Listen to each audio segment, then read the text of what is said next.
Will Loki help Luffy and the others to save Elbaf and defeat the Holy Knights and Emu? So, chapter 1151 starts with Kashi trying to stop Broggy and Dory because Broggy and Dory had reached Gerald. But Broggy just brushed it off and said that Gerald is already too old and needs to be killed. Dory added that he and Broggy are now the new rulers of Elbaf. He said they no longer need a so-called god because this is a new era now. An era where only the strong will prevail. Kashi kept voicing out to Broggy to stop, but one of the giants explained to Kashi that these were no longer the captains they once knew, that these people in front of them now were demons. And while he was speaking, this giant was suddenly enveloped by a black circle star. Moments later, similar to the previous giants, this giant also turned into a demon. At this point, Broggy's group continued to advance. On the other side, we see Ripley's group. They're heading toward the location of the young giants. Currently, due to the effects of Emu's Conqueror's haki from the last chapter, it showed that the children had fainted. So now, they are once again dreaming, and in these dreams, the number of nightmare monsters has increased once more. Many more nightmare monsters have appeared on the battlefield, and it was revealed who was responsible. It turns out that Gillingham was the cause. His appearance was shown again, this time in his true hybrid form, not the first one we saw. Gillingham was shown getting hyped up to fight. Due to Emu's presence, Gillingham's morale was boosted. With the increase of nightmare monsters, Nami and Jinbei noticed what was happening. Usopp, on the other hand, was worried about Broggy and Dory. He tried to wake them up by shouting that Elbaf is their home and that they have no pride in what they are doing now. In the next panel, we also see another group of giants. These seem to be the families of the giant children who are currently being held hostage by the Holy Knights. A mother was shown shouting at some of the young giants. Speaking of the Holy Knights, Summers suddenly asked Emu how far they intended to attack Elbaf.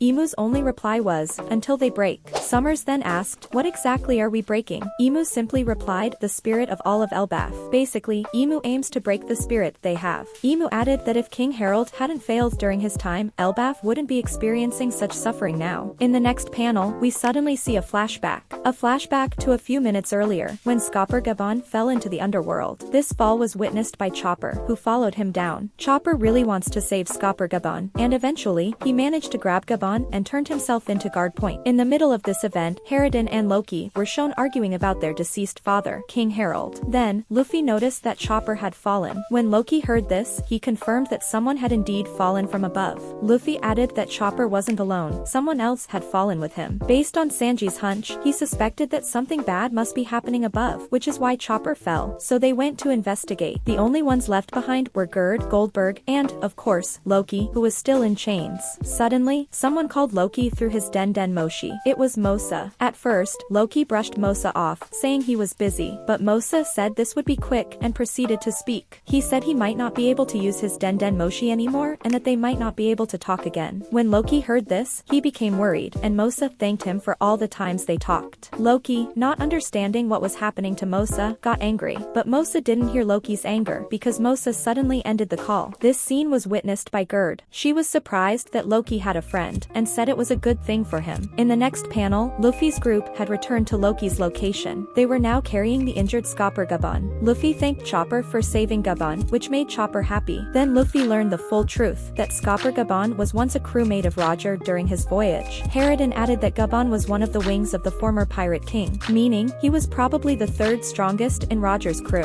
When Gaban, who was sleeping, heard this, he suddenly raised his hand and said he was actually the second strongest. So he corrected Harridan and the others, and at that point, Luffy realized that Shanks probably also knows this old man. The group, especially Road, was happy that Gaban was still okay, but they started wondering who might have been responsible for Gaban's condition. That's when Chopper revealed everything that had happened above. Their enemies, the Holy Knights, whom they couldn't hurt, the hostage situation with the young giants, and the monster-like nightmare monsters. But before Chopper could even finish speaking, a very powerful haki was suddenly felt by everyone. The haki was so strong that Luffy's entire group in the underworld reacted to it. Harridan immediately ordered everyone to prepare. They would now go up to the Sun World, because Elbaf is currently in grave danger. Luffy was shown being serious, telling Chopper that it was okay, and that he would take care of it, while we saw concern and seriousness on the faces of Luffy and Harridan. Loki, on the other hand, was smiling. He was even laughing, asking whose haki it was that he felt. Loki said that they would definitely need his strength. And that's where chapter 1151 ends. Anyways, that's all for this full summary of One Piece chapter 1151. Stay tuned for upcoming videos. Thank you guys for watching.